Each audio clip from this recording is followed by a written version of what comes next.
नमस्कार, आप देख रहे हैं हेडलाइंस लाइव न्यूज़ और मैं हूं आपके साथ मोहम्मद रफ़ी। दिल्ली के अंदर चुनावी माहौल चल रहा है और क्या है चुनावी मूड जानने आए हम शालीमार बाग विधानसभा में। हम जानेंगे, हमारे साथ मैडम है, हम इनसे जानना चाहेंगे कि शालीमार बाग विधानसभा में आप रहते हैं। हाँ जी। क्या लग रहा है कि दिल्ली की हम बात करते हैं पहले, दिल्ली के अंदर जो सरकार रही है और दिल्ली के अंदर किसकी सरकार बननी चाहिए, क्या सोचते हैं आप? पिछले 10 सालों में हमने अपनी दिल्ली में कुछ नहीं देखा, सिर्फ खुदाइयाँ देखी हैं, ट्रैफिक जैम देखे हैं और पोल्यूशन देखा है और बहुत ज़्यादा डिस्पैरिटी देखी है यहाँ पर।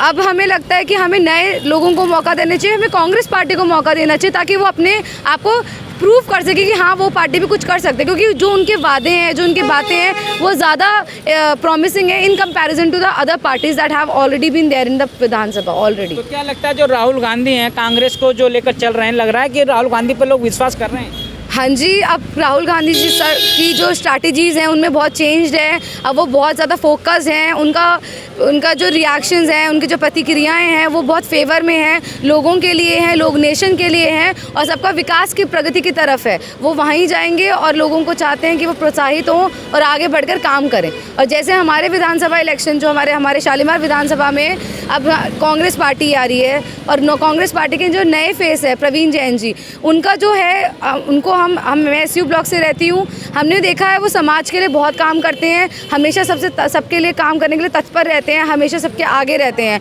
अब एसयू ब्लॉक में रहते रहते पिछले 10 सालों में, पिछले 6 सालों में, 10 सालों में हमने देखा है एपी ब्लॉक के आगे, पेट्रोल पंप के आगे की जो रोड है वो हमेशा टूटी रहती है, कभी वो ठीक ही नहीं होती है। हमें इतनी प्रॉब्लम होती है वहाँ के लोगों को जो ईजिली मूव ही नहीं कर पाते। एसयू ब्लॉक के जो पार्क है, हमारे जो फ्रंट पार्क है, जो बैक पार्क है, उसमें ना कोई मेंटेनेंस है ना कोई चीज़ें हैं।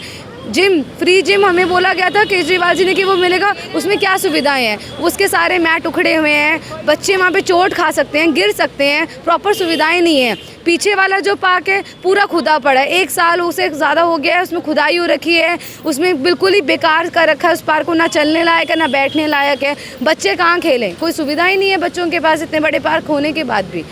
तो क्या लग रहा है कि इस बार शालीमार बाग विधानसभा में जो जनता का जो मूड है कहीं ना कहीं कांग्रेस की तरफ जा रहा है? हाँ जी, बिल्कुल जा रहा है, क्योंकि हमें अब झूठे वादे नहीं चाहिए, हमें कोई ऐसा पर्सन चाहिए जो हमारे चीज़ों को फुलफ़िल कर सके, जो नीड्स को फुलफ़िल कर सके, जो लोगों की समझ सके कि उनको क्या ज़रूरत है। और जो कांग्रेस के नए प्रत्याशी हैं प्रवीण जैन जी, वो पहले से भी समाज के लिए बहुत करते आए हैं और उनके सारे वादे पूरे करने का हमें लगता है कि वो एक अच्छे नेक इंसान है जो हमारे वादे पूरे करेंगे, हमारे ब्लॉक के, हमारे आसपास के विधानसभा की सारी चिंताओं को दूर करेंगे, हमारे सड़कें देंगे टाइम से, हमारे पार्क बनवाएंगे, बच्चों के खेलने की जगहें बनेंगी, सब चीज़ें होंगी। आप उन पे यकीन कर रही हैं? हाँ जी, मुझे पूरा यकीन है उनके तो क्या लग रहा है कि शालीमार बाग विधानसभा की जनता भी कांग्रेस तरफ रुख कर रही है? बिल्कुल, क्यों नहीं रुख कर रही है। जो वंदना कुमारी जी हैं, रेखा गुप्ता जी हैं, पिछले 10 सालों में कि उन्होंने क्या करा है यहाँ पे, क्या हमारे अगर मैं अपने इलाके की बात करूँ, यहाँ पे क्या प्रगति है? कोई प्रगति नहीं है, बल्कि दिन पर दिन खराब होता जा रही हैं चीज़ें। रोडें अच्छी नहीं हैं, उसके बाद बिजली का कोई अता पता नहीं है, कब चली जाती है कब आ जाती है,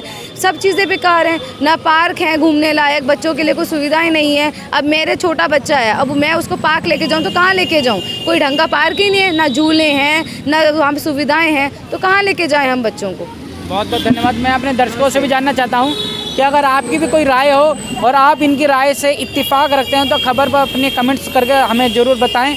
मेरे साथ जुड़े रहने के लिए हेडलाइंस लाइव न्यूज़ से मोहम्मद रफ़ी की यह ख़ास रिपोर्ट।